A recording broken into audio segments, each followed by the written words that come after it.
Welcome to the greatest Rotary Club in the universe. I'm President-elect Natalie, and I'm taking over for Pat again. And I'm very happy to be here, getting as much practice as I can before July. So thanks for having me. I'd like to start with the invocation and pledge. Could I please have Tom Mitchell come up?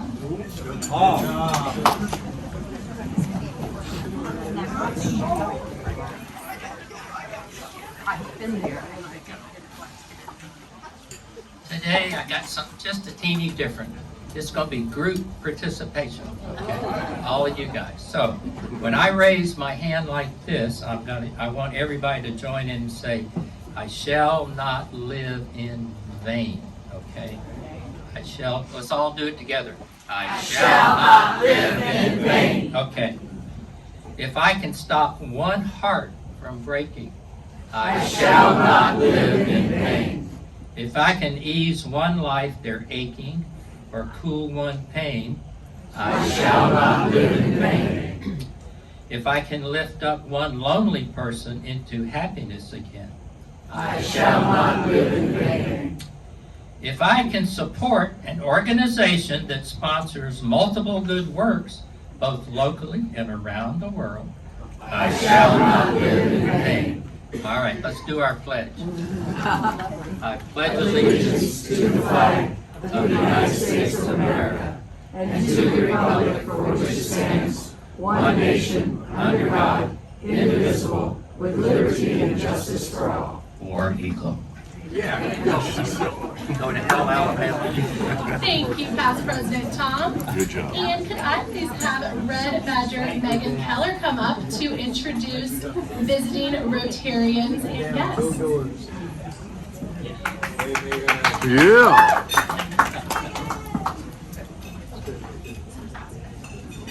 Good afternoon, all.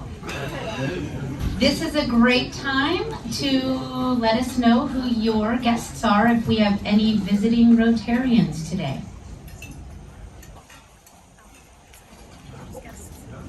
How about any guests or special guests? Hello, Rotarians and President-elect Natalie. It is my pleasure to introduce to you Kate Bennet, who is a junior at CHS this year, and her mother, Melissa Bennet. And they are here because Kate is presenting her Gold Award project for Girl Scouts, which is, I'm sure most of you know, the Gold Award is an Eagle Scout for women Girl Scouts. So I'm excited to have her here today.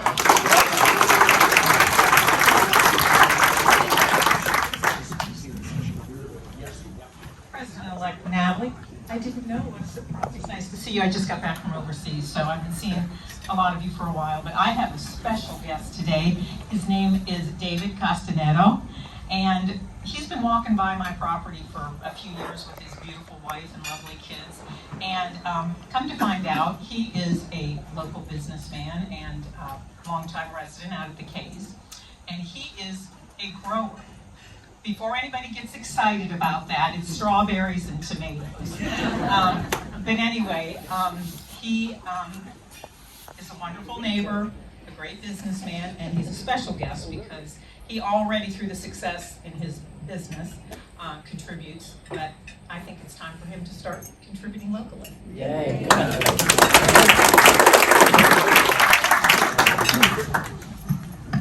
President-elect Natalie, fellow Rotarians, it's my pleasure to introduce for his second visit with us my special guest, Tom Bogart. You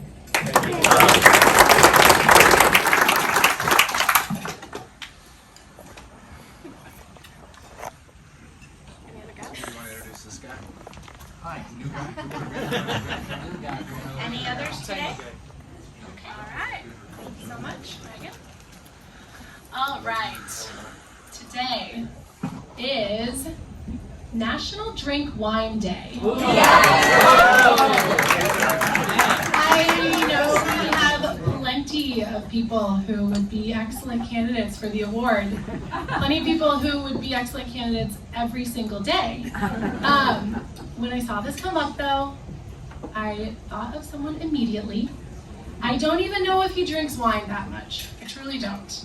but he is a staple of ours as a representative of wine tasting because he's such a generous host to our EPN wine tasting event. Jim Kaufman, would you please come up and accept this really nice corkscrew that I got on Amazon? Yeah, come on, get it. And please, I hope everyone celebrates the holiday.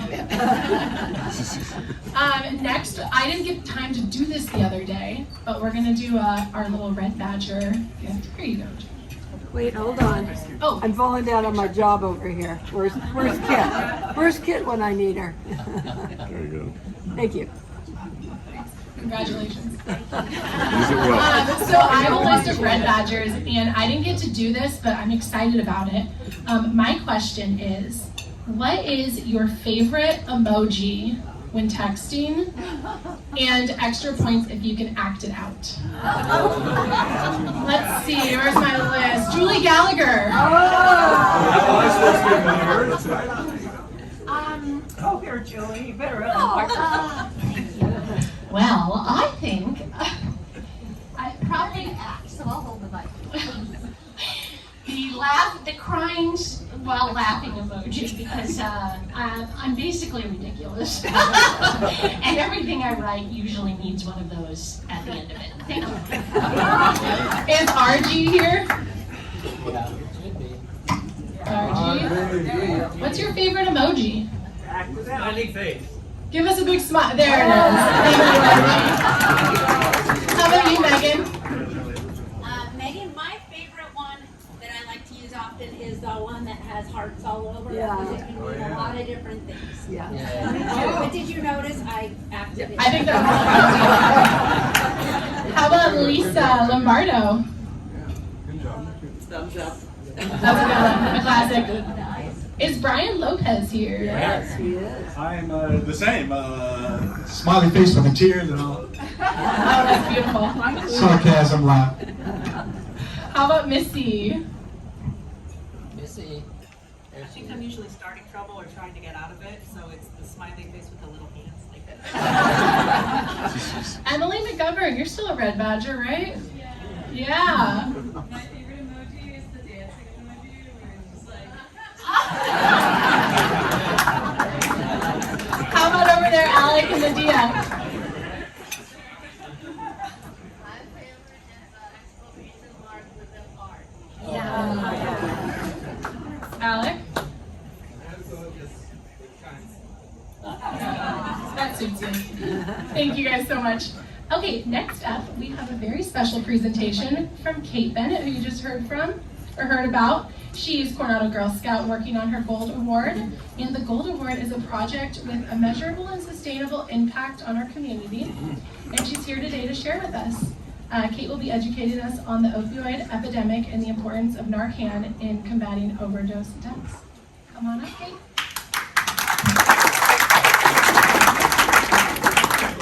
So just the mic. I'm a little short for this podium, but we will make do with this. All right, so hi, my name is Kate Bennet. I'm a Coronado Girl Scout, and I'm here today to talk to you on why you should add naloxone to your first aid kit. This is, as was mentioned, this is my Girl Scout Gold Award project. The Gold Award is the highest award a Girl Scout can earn. That is done by identifying a problem and creating a solution that is both a sustainable and measurable impact. So the problem I identified was that opioid overdose deaths have been increasing. Opioid use, accidental overdose, and death are problems across the U.S. These can affect anyone. Coronado is not immune. Let's quickly define what an opioid is. So they come from the opium poppy. Medications include methadone, oxycodone, hydrocodone, morphine, codeine, tramadol, and fentanyl. You may have heard of fentanyl. It's in the news a lot recently. The DEA estimates that 6 out of 10 of their fake prescription pills they find contain fentanyl. This is concerning because fentanyl is extremely potent. It's 50 times more potent than heroin and 100 times more potent than morphine. meaning your first exposure to this often causes death. Now, this is not the primary reason I'm talking to you about this. I know I get information like this is screenshotted from an ad that was on my phone 2 weeks ago. I noticed that when I visited my grandparents who live in Arkansas, I got none of those. Not one. And then when I came back, they were all back. So I thought that maybe I should come talk to you about this as you receive opioid medications after a surgery. But I'm here today to help you prepare your first aid kit, to teach you how to recognize the signs of an opioid overdose, and to teach you how to respond with naloxone. So what does a potential overdose look like? Well, let's say you just had knee surgery and your family comes and visits you, but your child or grandchild sees your medication and takes it thinking it's candy. What do? Well, besides calling 911, if you had it in your first aid kit, you would administer naloxone.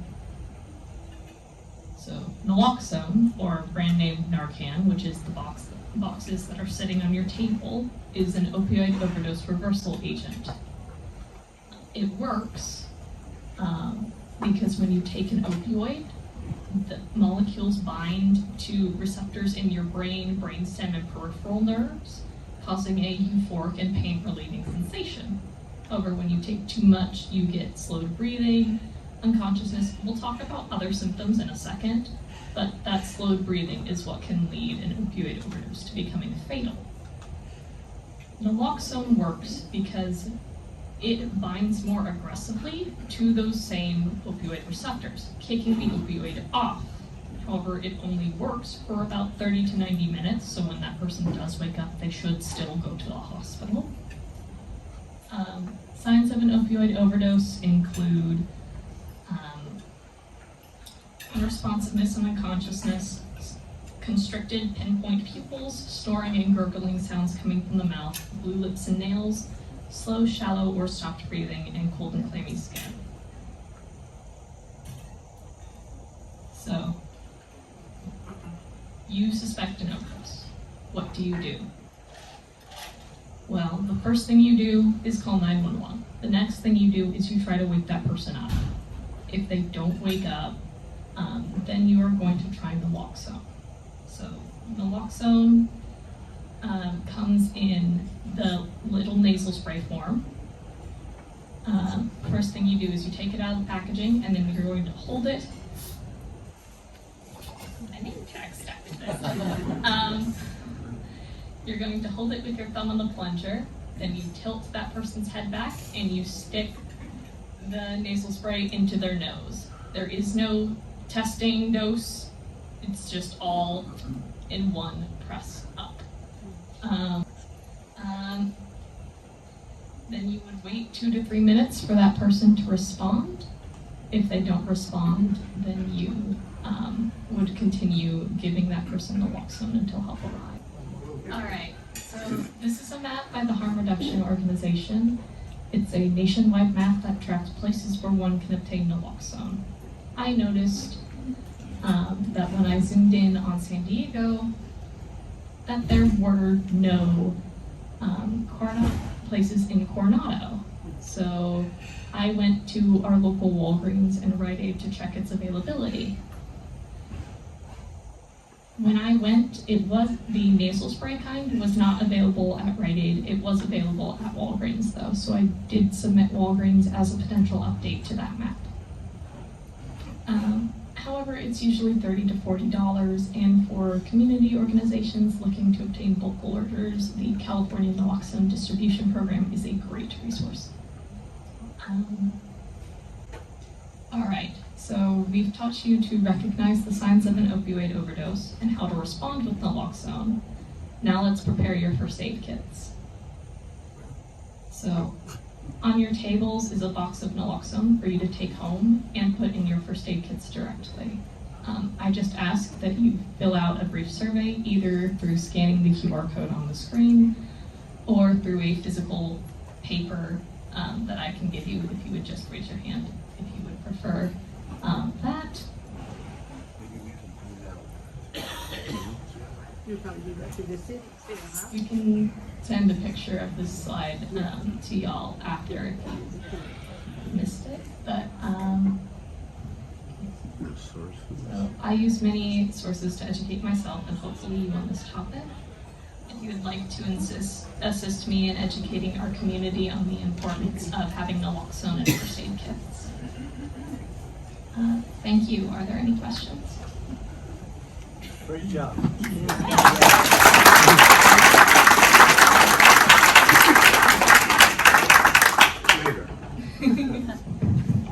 Thank you so much. All right, you want us to take a picture? Yeah. Yeah. Thank you so much, Kate. Thank you so much, Kate. Can we get another round of applause?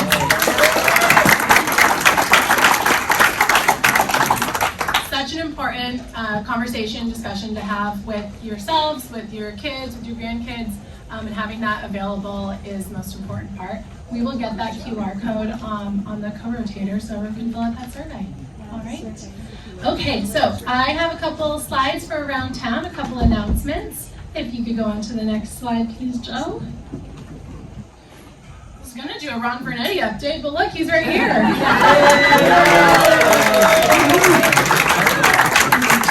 Great. Welcome back, Ron. Happy to have you. Thank you. Bob Schultz, quick update. He is doing well. I talked to him over the weekend. He said when he's sitting on his chair, he feels like nothing at all has happened and he could go climb a mountain. So I think that's a pretty good recovery there. Dan Orr is still in the hospital. He was transferred, but he is doing great. I'm sure he would love calls or texts just to check in with him. But he's doing wonderful. What do I got next, Joe? Fisher. Fisher House last week. We just have some photos of around town. Suzanne's actually going to give us a little update in a bit about Fisher House. But thank you everyone who volunteered for that. And next, to ignore this update, but I'm not going to. We had a lot of birthdays, anniversaries, but we have a very special birthday today for Sheriff Doug. Sheriff, happy birthday. I think we should probably sing that birthday. I think so. Happy birthday to you. Happy birthday to you. Happy birthday, dear Sean. Happy birthday to you. I'm sorry about doing that, Doug. We also had a very fun Rotary Social at Julie Gallagher's house. She sure stepped things up when it comes to socials.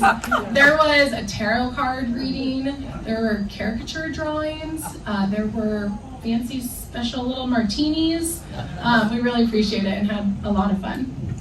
And the last thing, I think we had a beautiful group at Flags on the Avenue.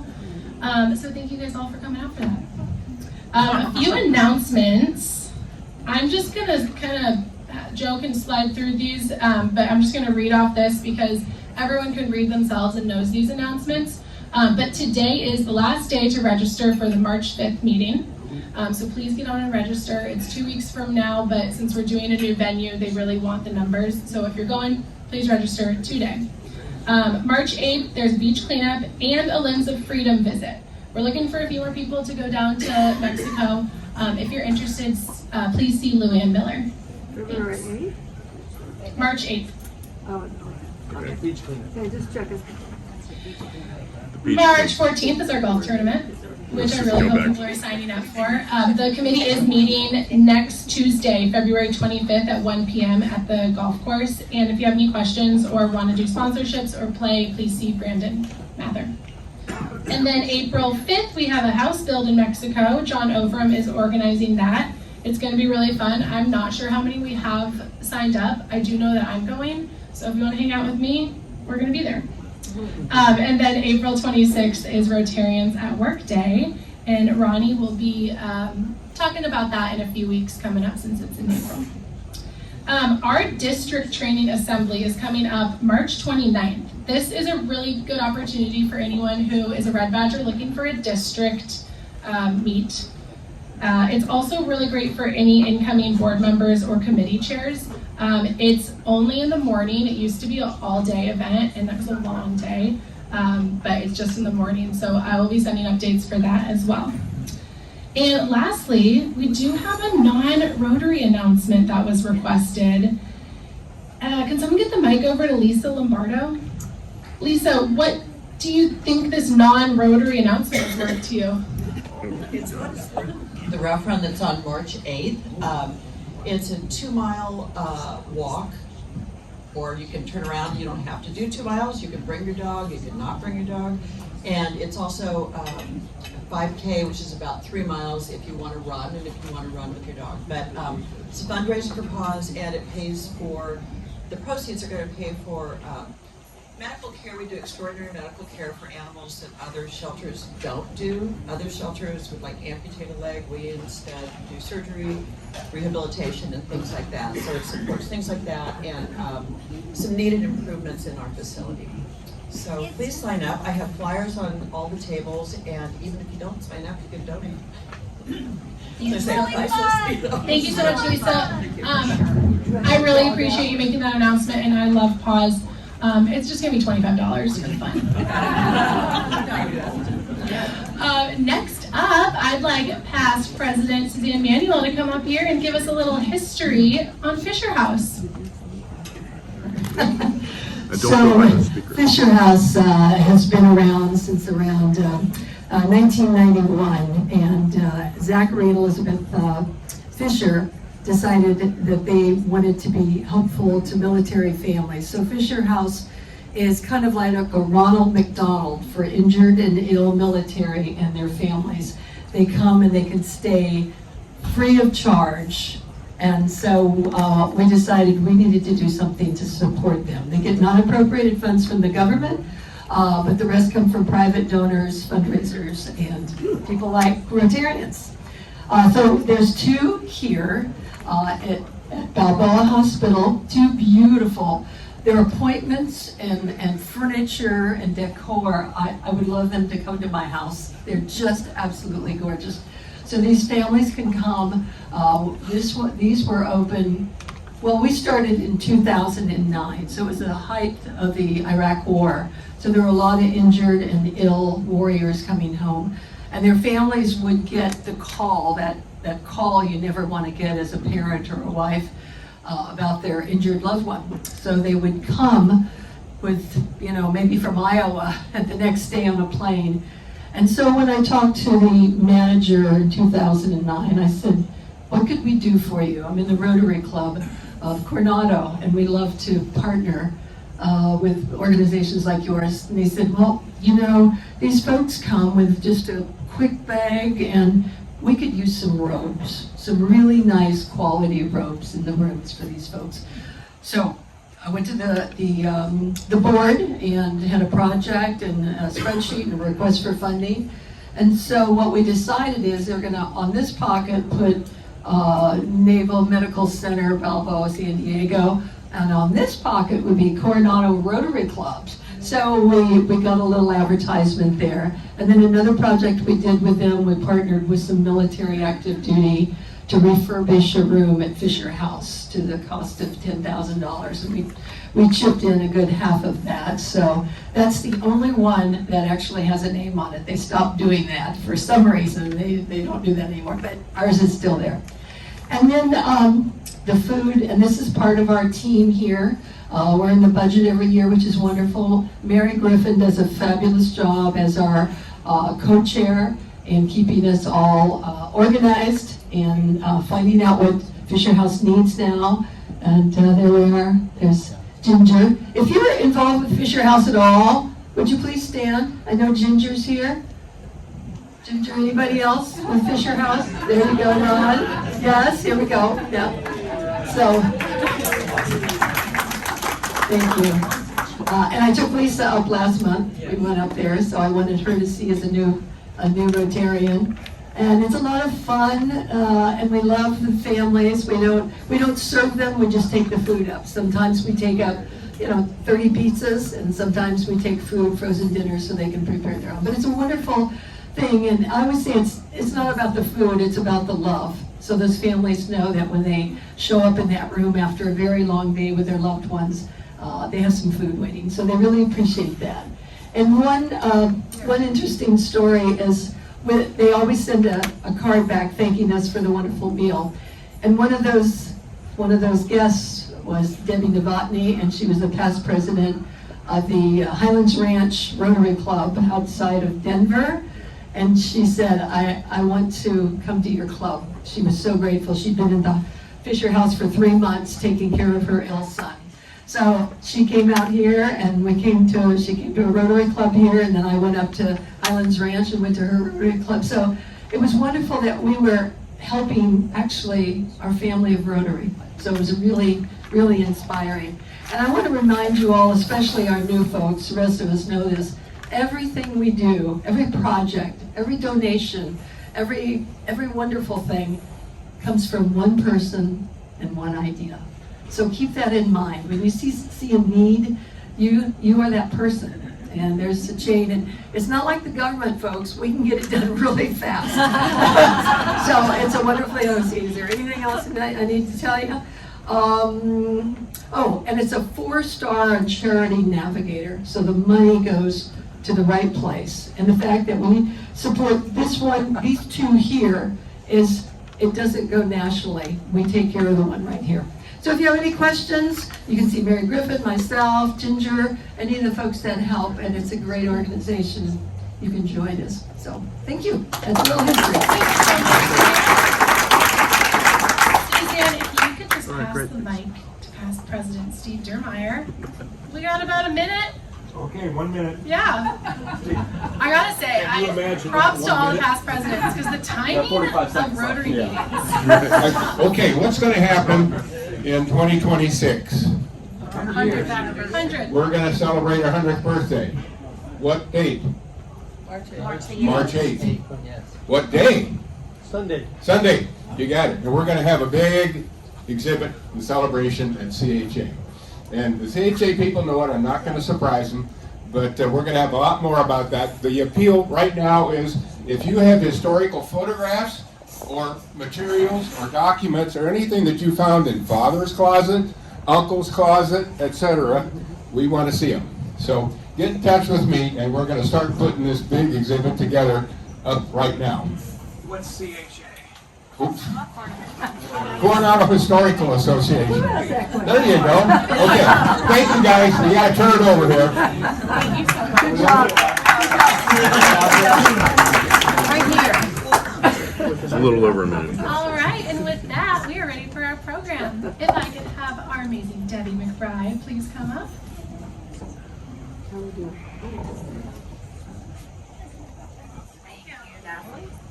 All right, I want to introduce our speaker for today. Danielle Maske is the Executive Director of Safe Harbor Coronado.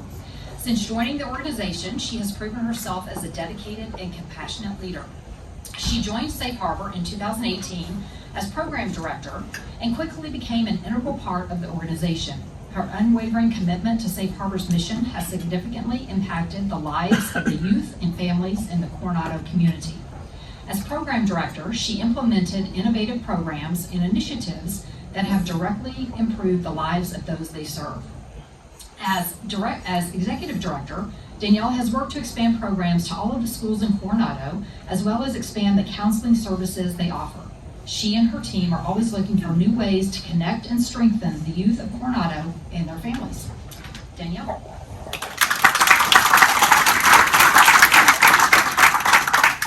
Thank you so much, Debbie. Thank you, everybody. Hi. I have cards because this is intimidating. I'm Danielle Maske, the Executive Director of Safe Harbor. Thank you very much for this opportunity to speak. Your recognition of our work is truly gratifying. We look forward to strengthening our partnership for the benefit of the Coronado community. A quick history. I know a lot of you know about us, but I kind of want to give everybody the baseline.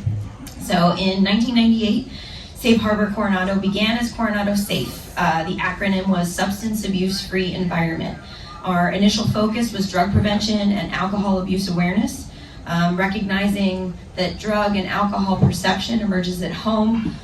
We rebranded in 2014, and the acronym, because I'm a former Navy spouse, we like acronyms, SAFE became Student and Family Enrichment. And from that point on, SAFE focused on helping kids and their families to lead more resilient lives. In 2018, SAFE drastically increased preventative mental health programming, and started with the expansion of in-school youth programs. I think you guys had a sampling of that with Turtle Time a couple of years ago. Anybody remember Turtle Time? Tuck in your, oh, well, we'll have to bring it back. Since then, the number of individuals in Coronado served has increased significantly year over year. So following these years of growth and expansion, the organization rebranded. Finally, we're done, we're not changing it again, to Safe Harbor Coronado. This brought a new mission. It's to provide comprehensive social, behavioral, emotional, and mental health programs and affordable counseling services to empower Coronado youth, their families, and our community. Because it takes all of us. It's our vision to build this community where every young person can navigate life's challenges with resilience, and together with their families, find skills, support, and resources for lasting mental well-being. So what we do. At Safe Harbor, we're dedicated to strengthening the well-being of our community through essential skills, unwavering support, and valuable resources. With skills, we equip individuals and families with tools for emotional resilience, effective communication, and healthy relationships. We do workshops and educational programs. We empower our community with the knowledge they need to thrive. With support, everyone faces challenges. No one should navigate those alone. Our trained professionals provide guidance, mentorship, and a compassionate space where individuals feel heard, understood, and supported. And we also have resources. If we're not the right spot, we'll connect you. We have a community of we have a network of mental health services, educational materials, crisis intervention tools, whether it's individual counseling, youth programs, parental guidance. We ensure everyone has the access to the help that they need. Together, we create a stronger, healthier Coronado. For such a small island, we have a diversified experience for much of our community. Our large military population, our wonderful youth and students that get to call Coronado home and school, the parents, the grandparents, the caregivers supporting all of those kids, and the Coronado community at large, all part of the greater village. Our organization is uniquely tailored to Coronado. We know our people and we meet them where they are.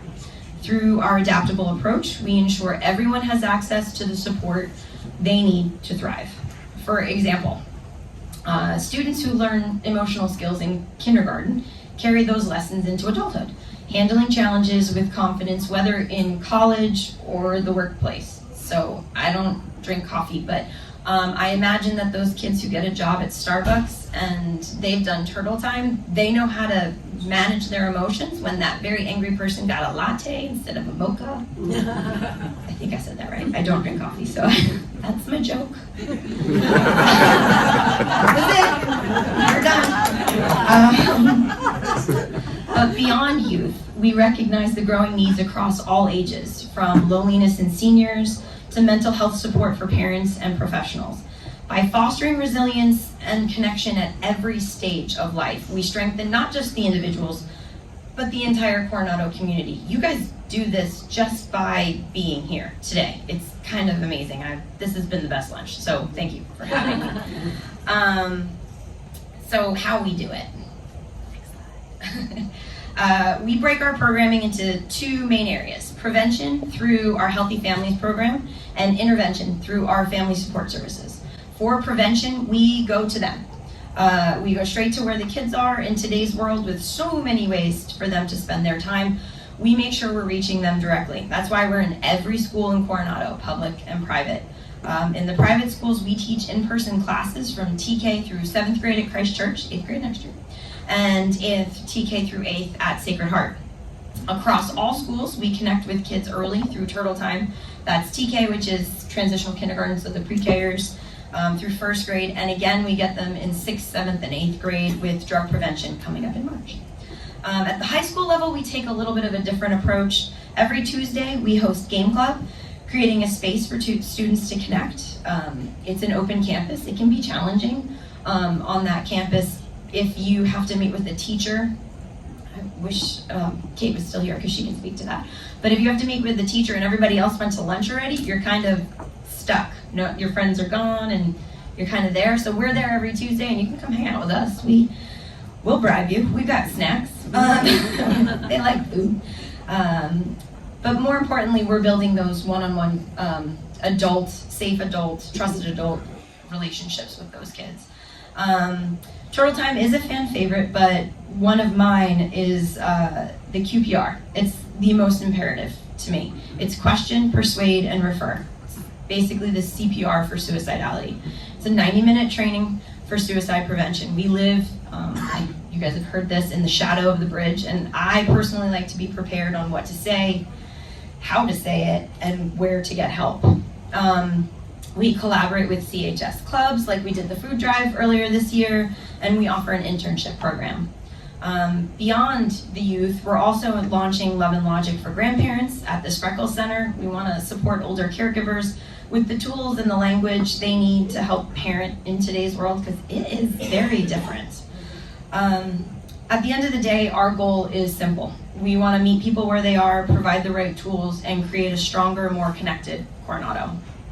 So, the next slide, thank you. The other way we do this is family support services. It's our intervention arm.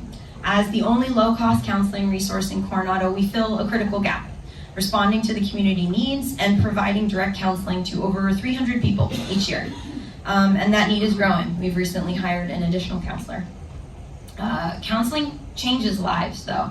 Our trained professionals help individuals and families break negative patterns, build self-esteem, and they improve overall mental well-being. Studies show that youth mental health is directly linked to risks like substance abuse, unhealthy behaviors, so early intervention really makes a difference. As the only accessible and affordable option in the community, as you know, counseling, I don't know if you know, but nationally the average is about $100 to $200 per session. It's even more in some places in Southern California. We offer a sliding scale. 70% of the people who attend counseling at Safe Harbor are on scholarship. So they pay between $0 to $80. That's a pretty big number. Beyond one-on-one therapy, we're expanding into small group counseling.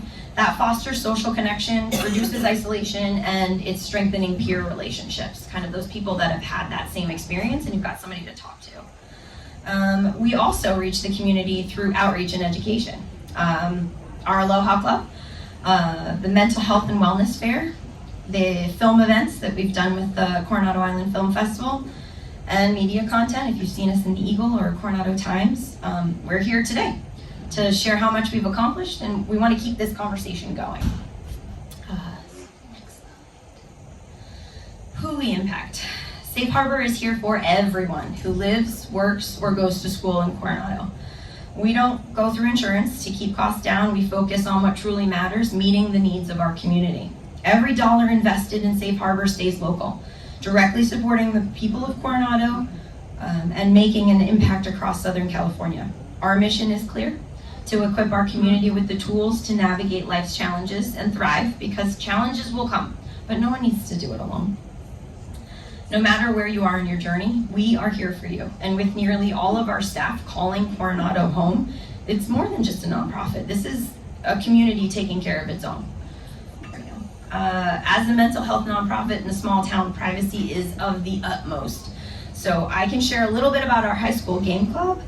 This is Grace DeBeery, and she is an amazing junior who is kind enough to speak about why our programs matter to hers. Next we have Grace DeBeery, CHS junior, a talented singer, overall great kid, and regular member of our weekly game club, and she's going to share her thoughts on our programs.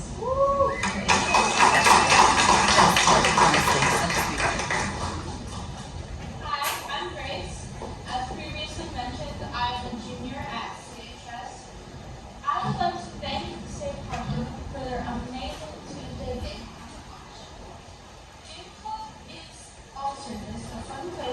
go and play games. But it's more than that. I love to go there at lunch to talk to the people who listen to my day and talk to me. I love to go there to play fun games with staff. Always remember to save the food snacks for me because they know that. But the Safe Harbor Game Club is more than that. They go out of their way to find accessible games that I can play with my second graders. They have Braille Uno, which is regular Uno cards with Braille. They have Buffet, which is fun for all. And they have special puzzles, which are metal rings that you take apart. I'd like to thank Safe Harbor for providing a fun, safe space to talk, play games, and to really understand everyone and find wonderful games, connections, and wonderful people to talk to.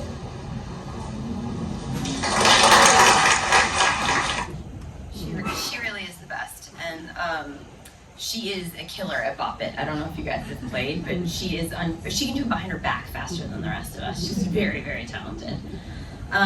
Second is our intervention. We're lucky in the office. We get to see the fruits of our labor. Oh, do you mind going back one? You can see the email mentioned. I wish I could show you the before and after pictures. This child looks different. It's all because he was able to work on his mental health. It's a tale of two different kids. I wish I could show you more and tell you more, but that's all I can say because HIPAA. Next one, sorry.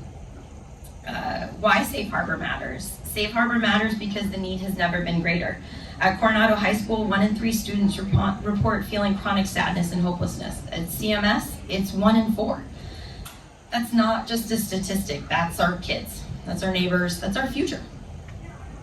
Requests for support services has surged by 50%, showing how many in our community are struggling. And mental health isn't just a national issue, it's a local one. 1 in 5 adults experience mental illness every year. Half of all lifetime mental health conditions begin by age 14, and it jumps to 24. It jumps to 75 at the age of 24.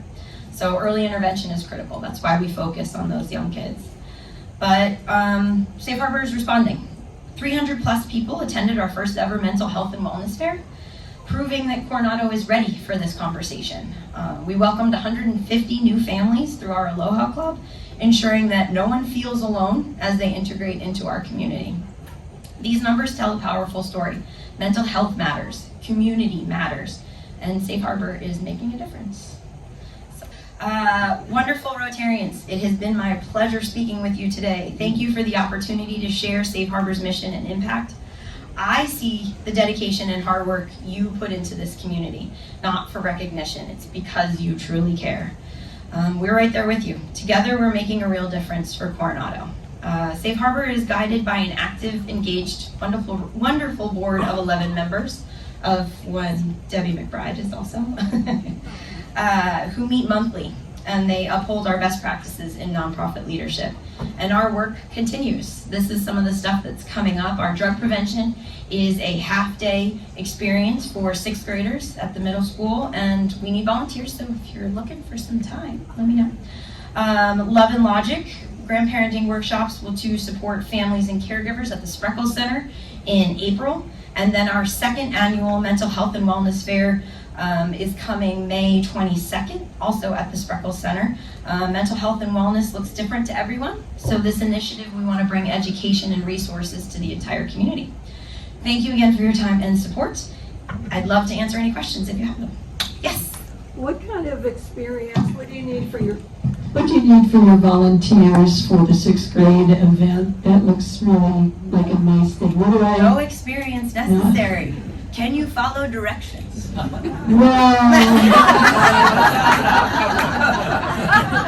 Okay, maybe that's the prerequisite, but no experience necessary. You'll train us. Okay, definitely. What's turtle time? Yes.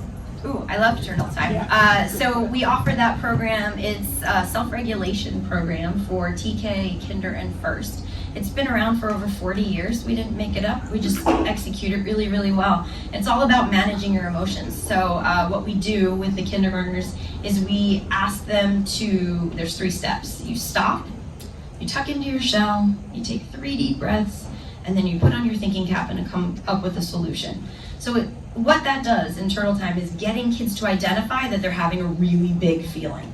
And getting some kindergartners from the amygdala to the prefrontal cortex is not an easy challenge. Check any first grader you know. I take their, I don't know, Nintendo Switch away and you'll see it. But it's getting to see that, it's teaching those kids right from the beginning that just stopping, recognizing you're having a really big feeling and managing it so that it's not, you're not reacting, you're responding. So that's, we introduced that in 3 different classes, and it's all scaffolded so that it builds upon itself, and we meet each grade level at a cognitive level. So we're not talking, the same presentation isn't the same that from first grade to TK. We're using better language, it's more integrated. And with each of these programs is a parent component, so that we're sharing that language both with parents and the teachers and the kids. So they're hearing this from everybody and they're recognizing that they need to manage their emotions. Yes, ma'am. Do you go into the individual classrooms or do you do an assembly with them? How do you do it? We're in individual classrooms. So it's kind of. Why do you do it? It's very fun scheduling that. We do it during class time. We work it in, we work really closely. All of the schools have been wonderful about working with us, but we'll start with admin and then individual classrooms when their free periods are, or when there's certain requirements they have to take their recesses and stuff, so we'll work it out around what they need to do. So we keep our staff is very flexible. It's kind of very nice of them. Any other questions? Nothing? Thank you guys very much. I really, really appreciate it.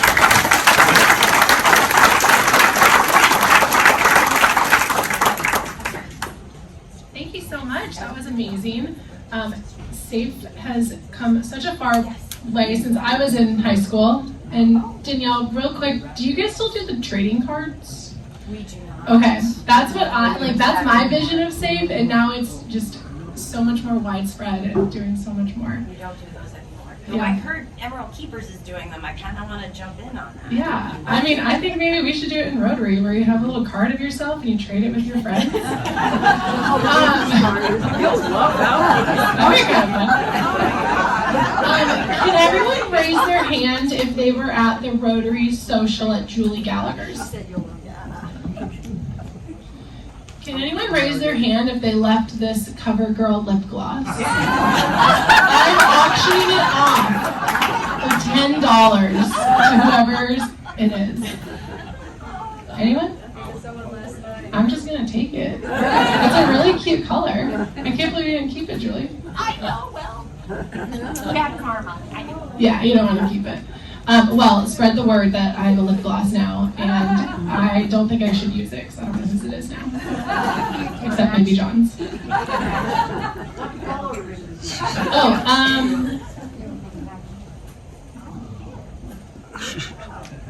It doesn't have a name, but it's like a ruby pink. Do you want it? I mean, $10. Going once, going twice. All right, well, we are going to wrap things up a little early today. I hope everyone has a great Rotary Wednesday, and next week, Pat will be back. Thank you so much.